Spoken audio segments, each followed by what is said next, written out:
Okay, this episode of Babylon 5, actually two episodes. This is Season 1, 18 and 19, which is both called A Voice in the Wilderness. And we'll talk about that after this.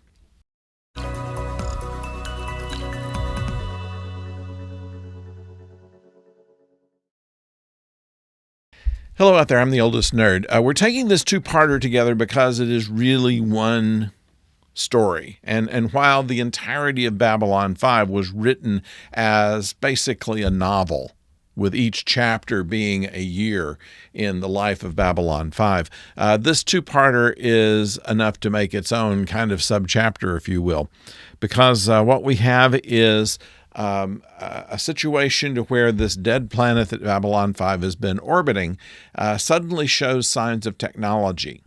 It all starts out with a scientific vessel that is trying just to learn more about the geology of the planet, and then is able to locate a certain area of below the surface that does not seem to be natural to the planet. And while they are doing this, a beam crosses the ship, causing its systems to go out, also Babylon 5 systems to go out. Just for a moment, everything is back to normal. The ship is able to return to base, and they find that this is a most unusual thing in a planet they thought was dead and uninhabited. So they pretty much almost write this off. And then Sinclair starts getting images of a being, a humanoid, saying, "Please help me." And he shakes it off at first as being just, he's tired and it's just some kind of figment of his imagination, until it happens again on the flight deck where he and Ivanova both see it.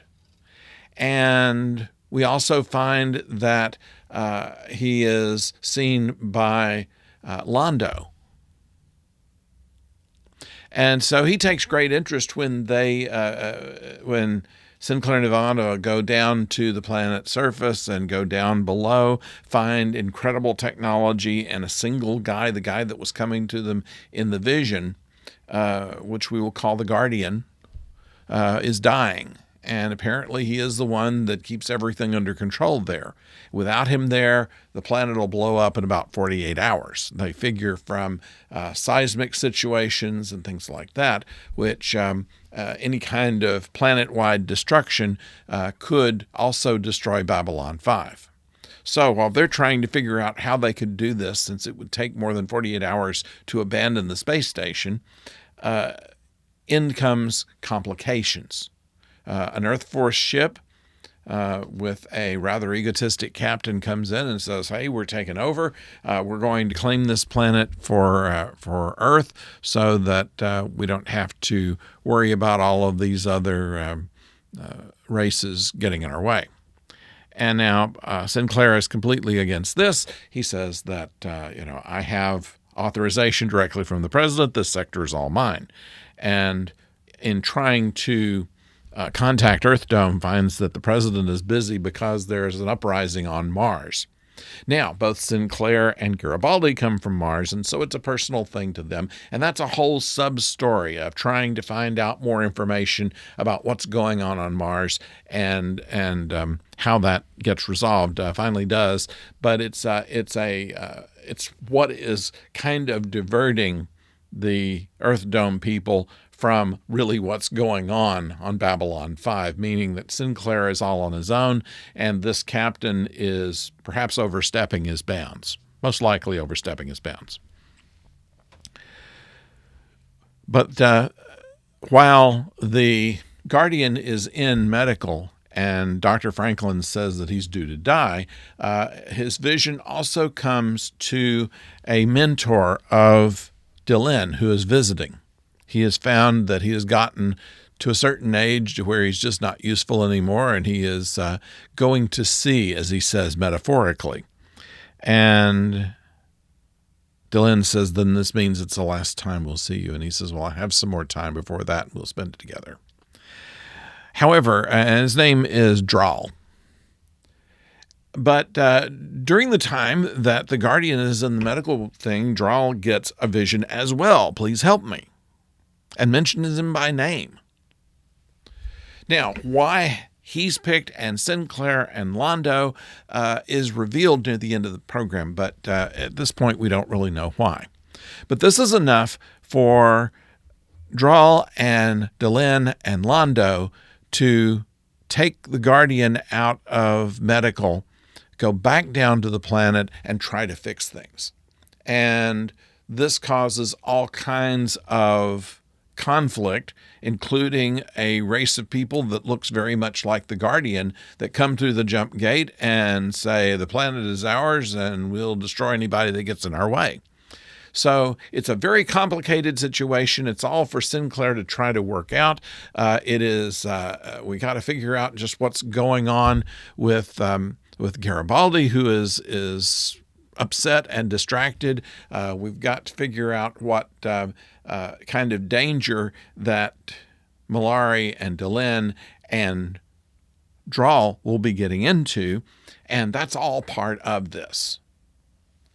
And we see a lot of small things, a certain distrust between Talia Winters, the telepath, and Garibaldi, although they do, because of necessity, try to work out some kind of agreement.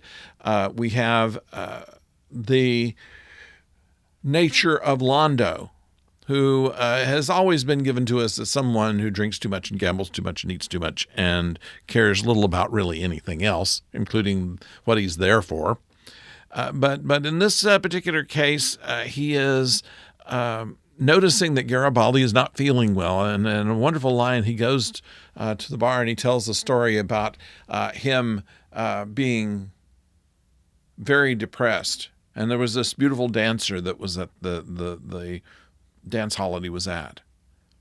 And she comes down and kisses him on the forehead and says, it couldn't be that bad. And so he said, I say to you, Mr. Garibaldi, it couldn't be that bad. Garibaldi says, if you kiss me, I'm going to slap you. And he laughs and he says, I'm just here to send good cheer around the station. And he walks off. And the bartender says, hey, who's going to pay for his drink? Which gets stuck on Garibaldi. So he's not all good.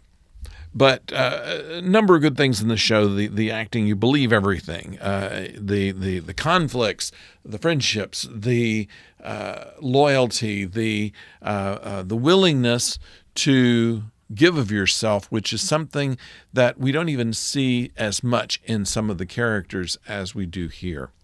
And the reasons they did what they did. Also, some more about Sinclair's destiny, which has been suggested by the Minbari from the very beginning.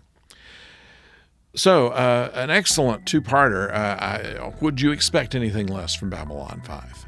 I urge you to see it if you have not seen it already. If you have, let me know what you think about it and put it in the comments below. I'd be happy to read those and respond as I can. And hope that you would subscribe while you're there. And please click a like.